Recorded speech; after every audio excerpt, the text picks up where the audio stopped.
ایک بڑا مزاج یہ ہو گیا ہے آج کل کہ لوگ پوچھتے ہیں کہ 10ویں کی محفل کرنا کہاں سے ہے، 20واں کہاں سے ہے، 40واں کہاں سے ہے۔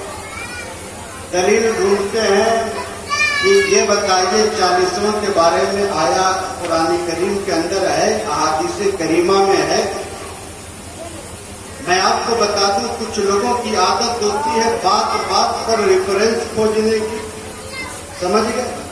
چونکہ ان کے عقل کا ضرب اور معیار جو اتنا کمزور ہوتا ہے کہ کوئی اچھی بات بغیر ہتھوڑا ڈالے ان کے دماغ میں ٹچ نہیں ہوتی، اندر پیوست نہیں ہوتی، دلیل کے ہتھوڑے کی ضرورت پڑتی ہے۔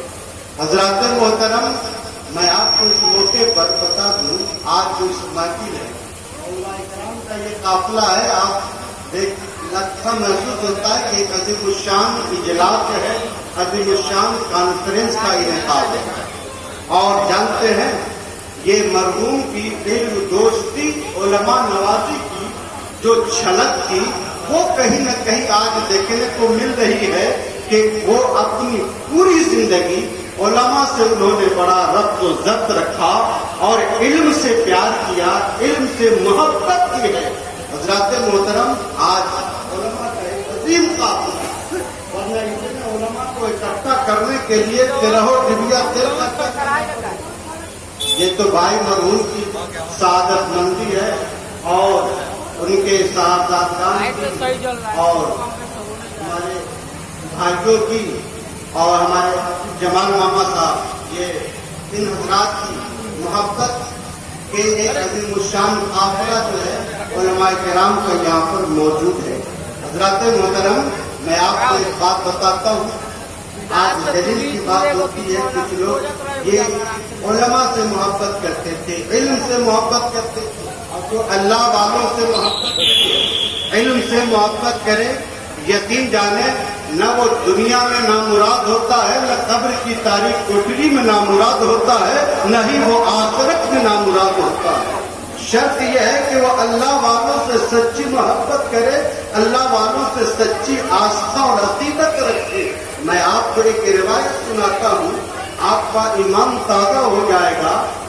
آپ نے سنا ہوگا اجمیر شریف میں ایک جنتی دروازہ ہے، علماء کی توجہ چاہوں گا صاحب، جو لوگ اجمیر شریف حاضری دیے ہوں گے، آپ نے سنا ہے کہ نہیں کہ اجمیر شریف میں جنتی دروازہ ہے؟ سنا ہے جنتی دروازہ؟ بہت سارے لوگ ہوں گے جو جنتی دروازے کو کراس بھی کیا ہوگا، کیونکہ وہ ہمیشہ کھلا نہیں رہتا، اس کے ٹائم پہ اور کچھ اور مخصوص ٹائم ہے، اسی ٹائم پہ وہ جنتی دروازہ کھلا ہوتا ہے اور کہا جاتا ہے کہ جو بھی جنتی دروازہ سے گزر جائے اللہ گزرنے کی برکت سے اس کو جنت میں داخل فرما دیتا ہے۔ سبحان اللہ۔ بچوں چاہو آپ کو میں بتا دوں، کچھ لوگوں کو بڑا اعتراض یہی کی دلیل یہ بتاؤ جنت کا دروازہ اجمیر خواجہ غریب نواز کی چوکھٹ پر، یہ کیسی عجیب بات ہے۔ توجہ چاہو، آپ جانتے ہیں جنت کہاں ہے؟ جنت میں جانا ہے کہ نہیں سب لوگوں کو جانا ہے؟ بتائیے، جنت میں سب کو جانا ہے تو جنت کا پتہ تو ہونا چاہیے، یہ تو معلوم ہونا چاہیے کہ جنت ہے کہاں۔ پتہ ہے کسی کو جنت کہاں ہے؟ اگر نہیں پتا ہے تو اس محفل کے صدقے آپ کو آج جنت کا پتہ بتاتا ہوں، کہہ دیجئے سبحان اللہ۔ بتا دوں کہ جنت کہاں پر ہے؟ بتاتا ہوں، ساتوں آسمان کے اوپر اور عرش اعظم کے نیچے جنت ہے، کہہ دیجئے سبحان اللہ۔ جنت کہاں ہے؟ ساتوں آسمان کے اوپر اور عرش اعظم کے نیچے۔ اب توجہ چاہو، جنت اتنی بلندی پر، ساتوں آسمان سے بلندی پر، ساتوں آسمان کے اوپر عرش اعظم کے نیچے اتنی اونچائی پہ جنت، اور جنتی دروازہ، جنت کا گیٹ خواجہ کی چوکھٹ پر، اجمیر شریف کی سرزمین پر کچھ لوگوں کو پرابلم اور پریشانی کی بھائی کتنی عجیب بات ہے کہ جنت ساتوں آسمان کے اوپر اور اس کا گیٹ اجمیر میں،